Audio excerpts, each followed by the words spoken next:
there's a certain segment of the Ravens flock that you have to go a step further than just calling them delusional. Because it's more than just necessarily delusion. It's more of, I try not to say some of the terms that other people say because it sounds kind of mean, but to an extent it does feel like a lot of people have bought into the Ravens almost as if it's a cult. And yes, we are fans of this team, but we still have to be willing to call them out and hold them accountable when we see that they're screwing up, when we see that they're on a bunch of BS. At the end of the day, I am much more inclined to believe that the Ravens are lowballing Lamar Jackson than I am to believe that Lamar Jackson is just, he's just being so unreasonable and he's demanding more than Deshaun Watson. I'm much more inclined to believe Lamar Jackson. Who do you believe? Like, really sit back and be logical about this. Who do you believe? Do you believe the billion-dollar organization that goes out of their way to pull a bunch of PR stunts to always try to make themselves look like this great organization that does the right thing, and anytime somebody doesn't work out for them, they try to throw a smear campaign to make them look bad? Or do you believe the guy from Florida who has no representation, even though y'all say that's the biggest weakness he has right now is no agent? But at the end of the day, the guy with no agent, who's just, his team is just him, his mom, and a couple of his friends, I'm more inclined to believe that they're telling the truth when they're saying that, hey, the most the Ravens have offered is $133 million guaranteed. Now, I'm sure many of you already know that recently, there's been a whole bunch of just conflicting stories that have been coming out on the Lamar Jackson contract negotiations with the Ravens. And the Ravens are clearly trying to run a smear campaign on Lamar Jackson. They are clearly lying. They are clearly lying, and their lies have gotten to the point where they no longer add up. They claim that Lamar Jackson had input on the next hire of offensive coordinator, but yet in the same breath, Eric DeCosta's in these interviews saying, we're trying to get in contact with him. It takes two to tango. How in the world are you claiming he had a role in picking the offensive coordinator, but then in the same breath, you're claiming that he doesn't answer the phone when it's time to negotiate or when it's time to talk about a new offer? That's not what happened. The Ravens are lying. They are absolutely lying. I'm sure many of you have seen now, a couple hours ago now, Stephen A. Smith is reporting that Lamar Jackson's camp has contacted him, and they're finally putting out more information, more insight on their side of the story. And they're claiming that the Ravens not only have the Ravens only offered $133 million, but the Ravens also did not include Lamar Jackson in when it comes to his opinion when they were deciding who was going to be the next offensive coordinator. Again, the Ravens are lying. This is very dirty. This is very nasty. And this is why when players leave teams, regardless of the sport, this is why when players leave teams, I don't blame them.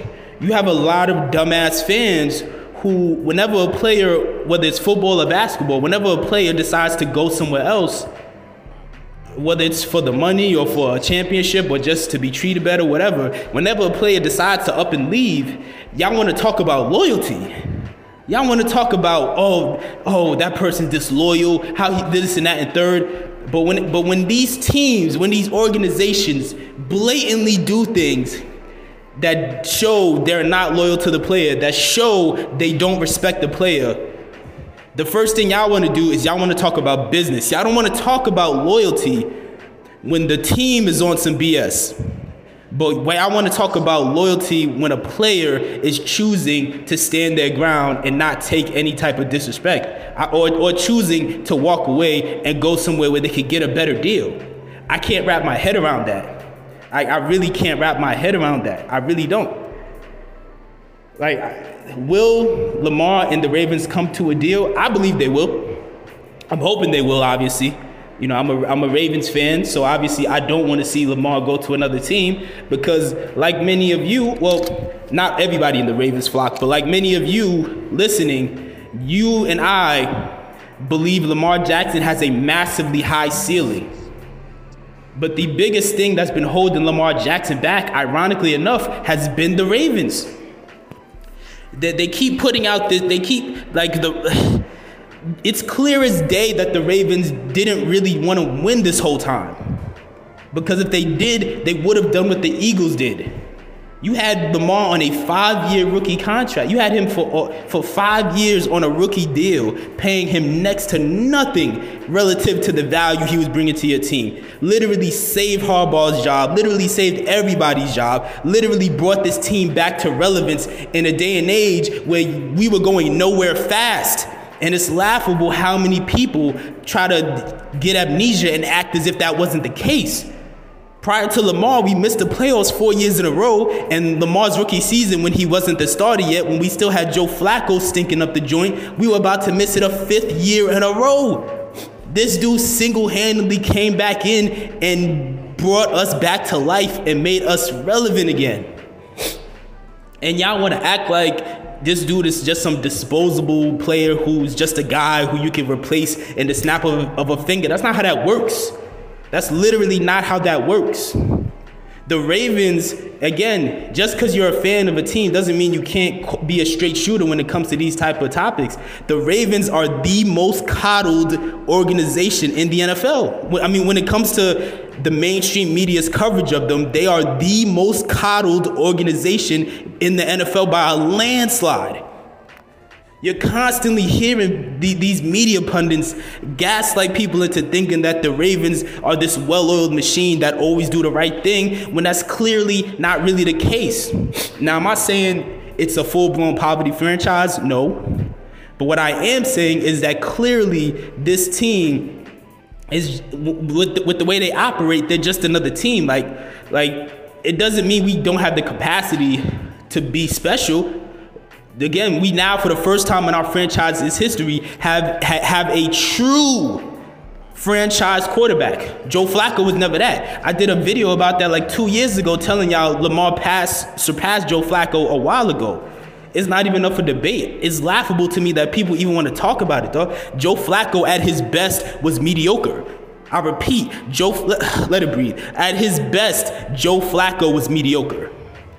He went on a legendary playoff run. We could all respect that, but do not delude yourself into thinking that his legacy should be viewed as something beyond that. It's not. He was an average at best quarterback who got really, really hot for one playoff run. He had a few playoff games here and there outside of that where he did well, but overall, his entire legacy in Baltimore is that one playoff run, and it was a great run. But Joe Flacco's career in totality was nothing special.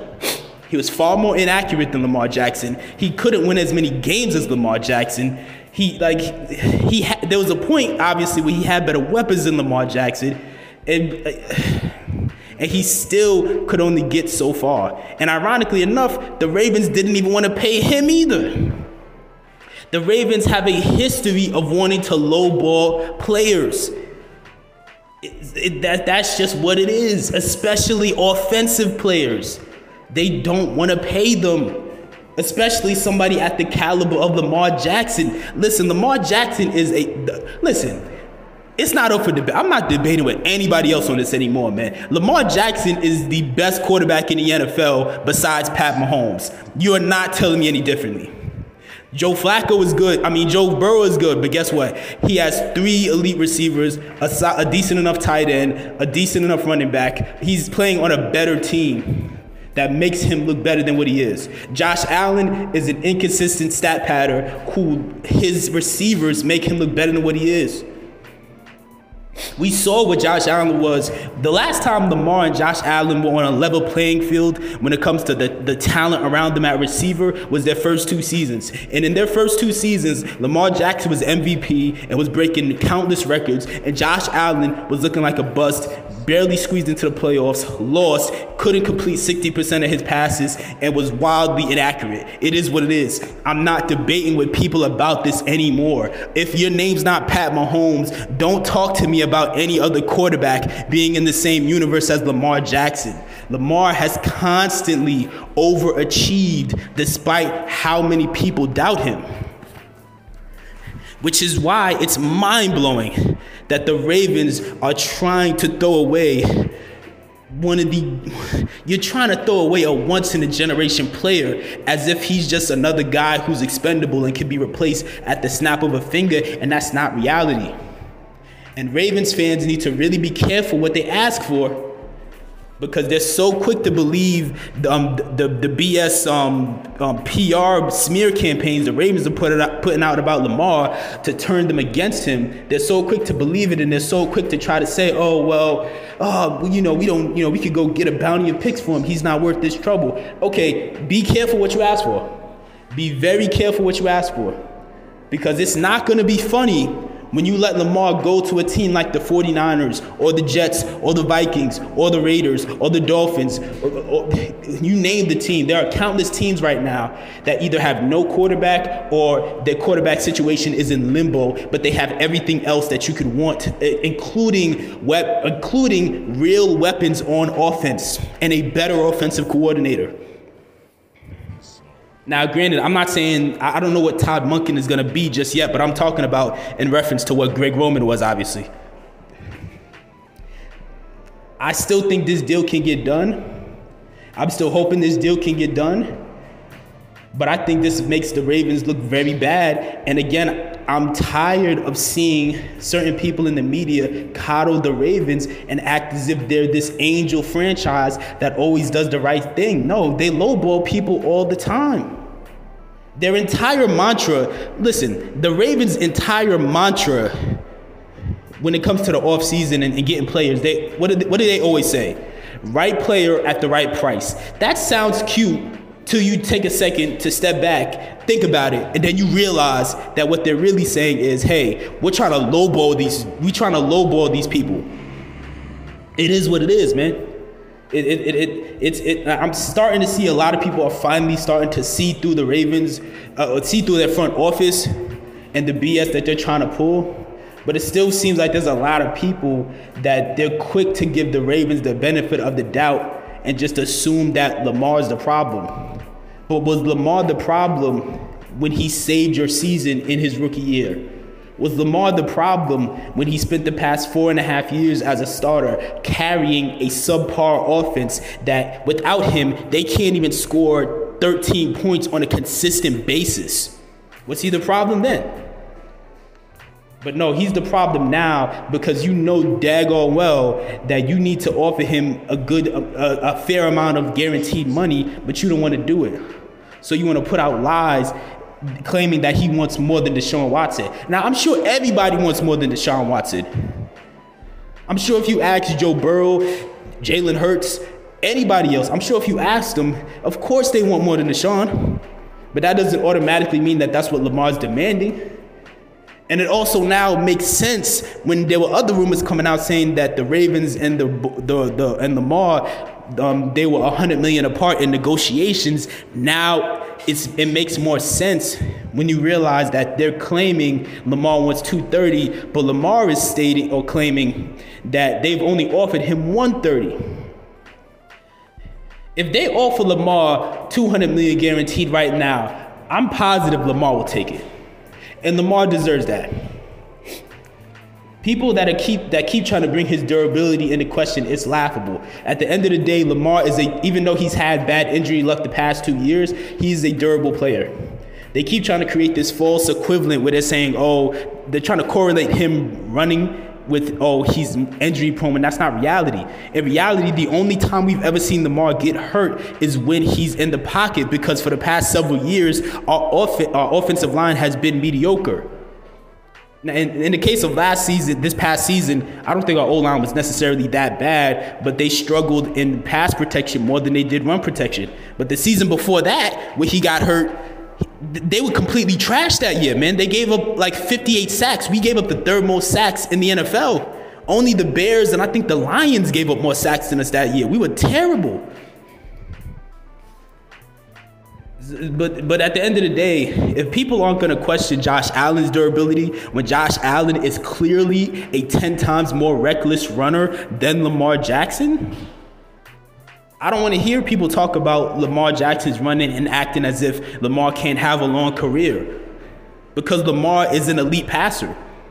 Even once he gets older and slows down, first of all, he's still going to be faster than most players and still harder to catch. But also, if you give him weapons, you can clearly see how good he is at throwing the football.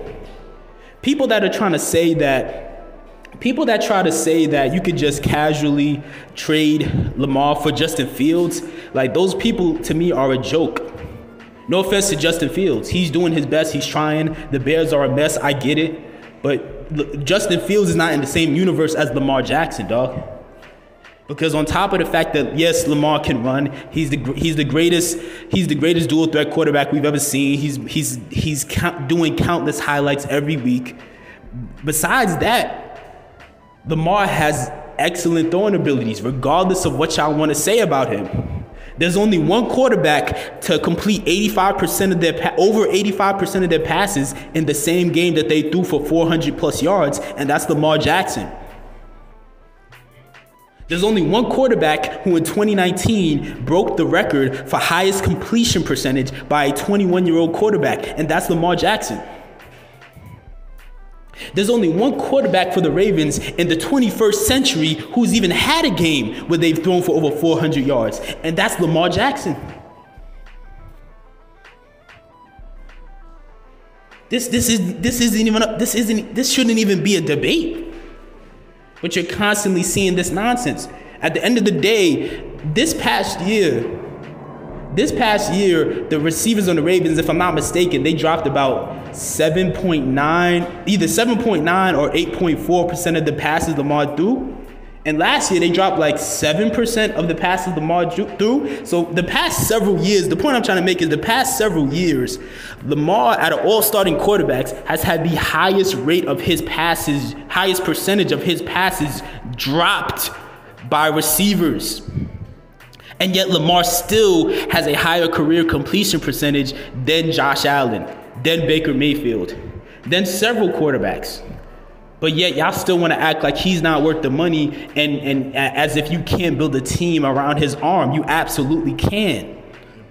The problem is the Ravens are lazy. They're lazy, and they don't, and in some cases, they're just incompetent. They don't want to do it. People keep saying that, oh, well, that's never been the Ravens' things to make big splash signings. They draft players and they develop them. That's cap. That is cap. That is cap. That is cap.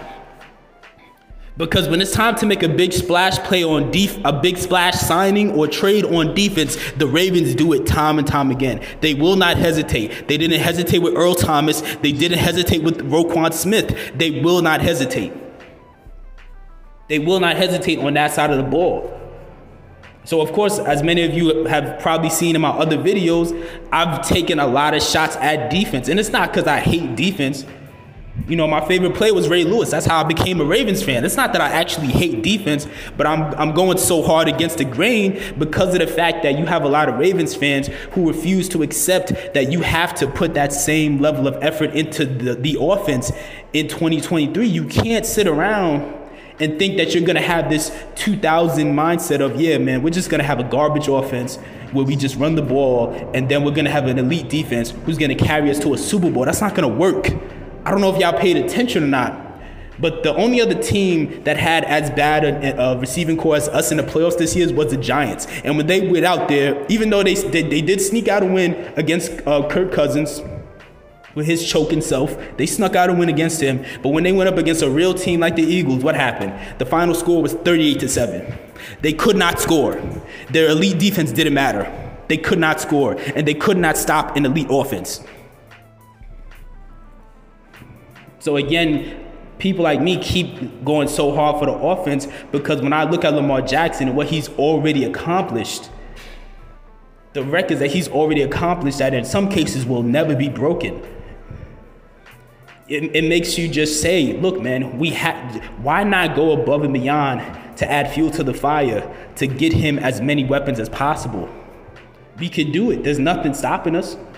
You look at teams like the Eagles. We should have been the Eagles. The Eagles already had a stacked defense. They already had a good running attack, but guess what? And then on top of that, they already made an excellent draft pick with Devontae Smith, but still, guess what? They went above and beyond and said, nah, let's also get A.J. Brown. And they also had an elite offensive line too, but I mean, it is what it is, man. We absolutely could have done that. The fact of the matter is, people keep trying to pretend like the Ravens did Lamar a favor, like, oh my gosh, they built this team around his unique skill set. No, they didn't. They're lazy and they're stubborn. They're stuck in their outdated ways where they think if you build a team around their concept of a winning franchise in 2000, that's going to work in 2023. It's not. When you got somebody as special as Lamar Jackson, you got to actually go all in and get him some weapons. I'm seeing people talking about us drafting a cornerback when we've literally been in a wide receiver crisis for essentially 27 years for the most part. For the most part. I'm not saying we haven't had any good guys, but you know what I mean. Like, you know what I mean. Like, we've been in a wide receiver crisis for years, and yet still people want to talk about drafting a cornerback first. No. Especially if you're not going to sign or trade for anybody, the only conversation with that first round pick should be, hey, should we get Jackson Smith-Njigba, Jordan Addison, or Jalen Hyatt, or whoever they think is the best receiver? That should be the only conversation. Like, it's just like, it's just mind blowing to see it, man.